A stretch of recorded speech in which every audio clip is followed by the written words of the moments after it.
In today's video, I'll teach you how to log in Snapfish account. First of all, launch open any browser of your choice. You can see over here I've opened Google Chrome. Now click on the search bar and type in snapfish.com. Press enter.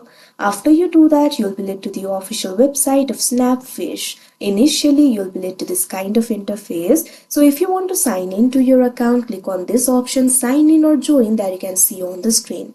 Now once you do that, you'll be able to log into your Snapfish account. All you have to do is enter your credentials over here. If you do not have the account yet, you can click on this option, sign up and join the Snapfish. If you already have the account, you can either enter your email or you can also continue with Google if you want.